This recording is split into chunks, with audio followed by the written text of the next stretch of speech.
एक संत के 3 प्रश्न। नंबर 1, अच्छे से अच्छा कौन है? और नंबर 2, बुरे से बुरा कौन है? जय श्री कृष्णा मित्रों, स्वागत है आप सभी दर्शकों का हमारे YouTube चैनल में एक बार फिर से। दोस्तों, आज का प्रसंग जानने योग्य है।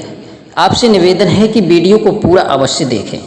आज मैं आपको 3 प्रश्न लेकर आया हूँ, जिनको यदि ठीक से समझ लिया तो जीवन में बहुत कुछ समझ जाओगे और ये वीडियो आपके लिए बहुत ही महत्वपूर्ण होने वाला है।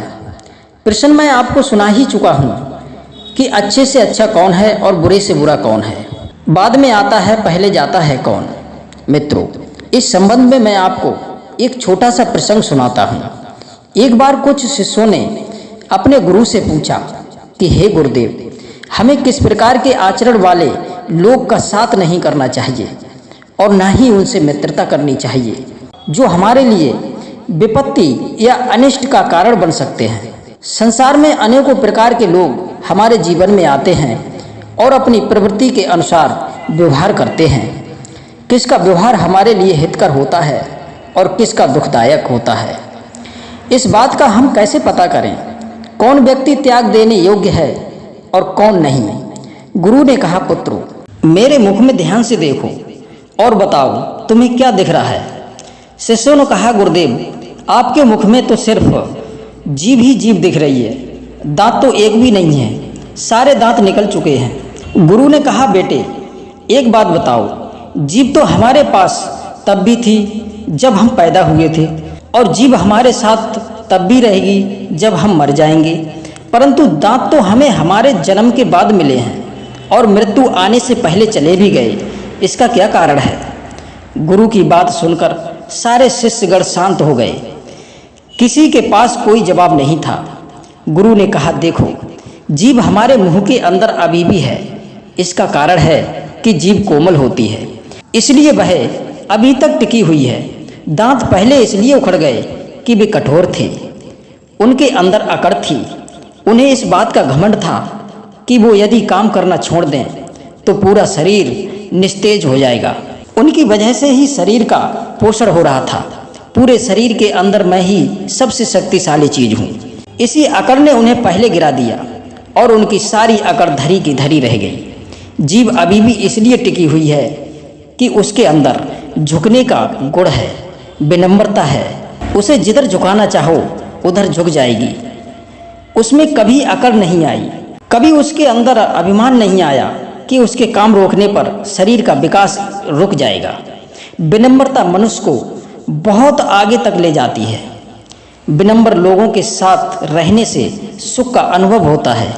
इसलिए ध्यान रहे, जिन लोगों का आचरण गंदा हो, घमंड भरा हो, कठोर हो, जिनके कर्म नीति संगत में नहीं हो, उनसे ना तो मित्रता करें और ना उनका संग करें। यदि ऐसे लोगों से आपके संपर्क हो भी जाएं तो धीरे धीरे उनसे दूरियां बना लो। इसी में आपकी भलाई है, क्योंकि दुष्ट चरित्र वाला व्यक्ति किसी न किसी दिन विपत्ति में जरूर फंसता है। जो कपट का आचरण करता हो, जिनका स्वभाव बाहर से सरल और अंदर से हिंसक और कठोर हो, वे भी आपके हितैषी नहीं हो सकते। सज्जन व्यक्ति यदि दुष्टों की संगत करेगा तो भले ही वह उनके दुर्गुण ग्रहण ना करे, पर उनके साथ रहने से ही विपत्ति में पड़ सकता है।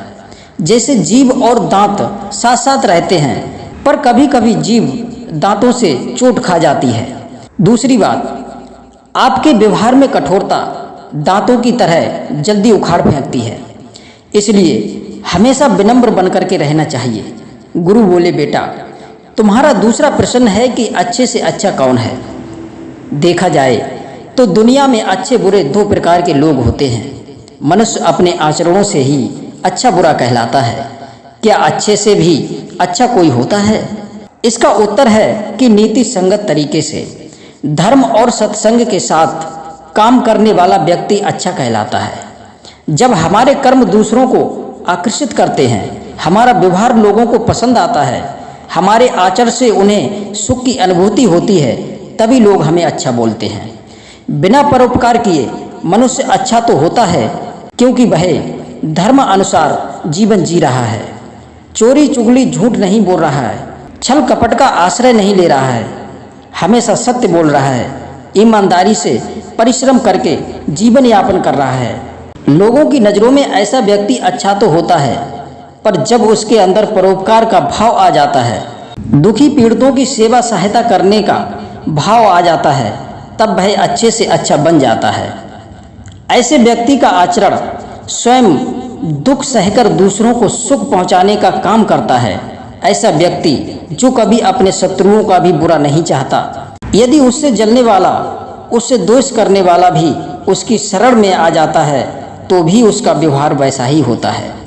एक बार नदी में एक बिच्छू डूबता हुआ जा रहा था। एक संत की उस पर नज़र पड़ी तो उन्होंने बिच्छू को निकालने का पूरा प्रयास किया। बिच्छू को निकालने के लिए बिच्छू को पकड़ लिया, पर बिच्छू ने उन्हें डंक मार दिया। महात्मा जी ने पुनः प्रयास किया। जैसे ही उसे पकड़कर निकालने की कोशिश करते, बिच्छू उनके हाथ में बार बार डंक मार देता था।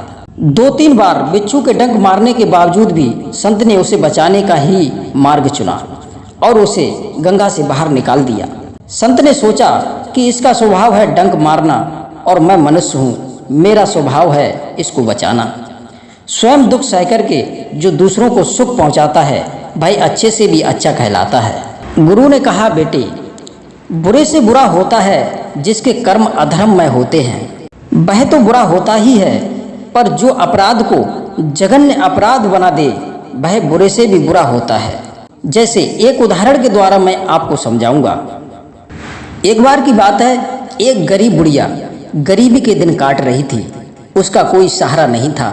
गांव के कुछ भले लोग थोड़ा थोड़ा चंदा करके उसके भोजन और वस्त्रों का प्रबंध कर देते थे। एक दिन गांव वालों ने उसे चंदा में इकट्ठी करके जो सामग्री दी थी उसे भी चोर चुरा ले गए। वैसे भी वह असहाय बुढ़िया अपने गरीबी लाचारी के बुरे दिन काट रही थी। दूसरों के द्वारा कई घरों से थोड़ी थोड़ी इकट्ठी करके खाद्य सामग्री पहुंचाई जाती थी, उसको भी चोर ले गए। इससे बुरा क्या होगा? चोरी करना बुरा कार्य है, पर चोरी जब किसी पहले से दुखी व्यक्ति की कर ली जाए तो वह बुरा से बुरा कहलाता है। इसलिए हमेशा ध्यान रहे, मत बुरे बनो, मत बुरे से बुरे करो। ऐसे लोग जघन्य अपराध की श्रेणी में आते हैं और ये बुरे से बुरे कहलाते हैं। दोस्तों, यदि आपको वीडियो के विचार अच्छे लगे हों तो वीडियो को लाइक और शेयर अवश्य करें। आप सभी दर्शकों का बहुत बहुत धन्यवाद। जय श्री कृष्णा, जय श्री राधे।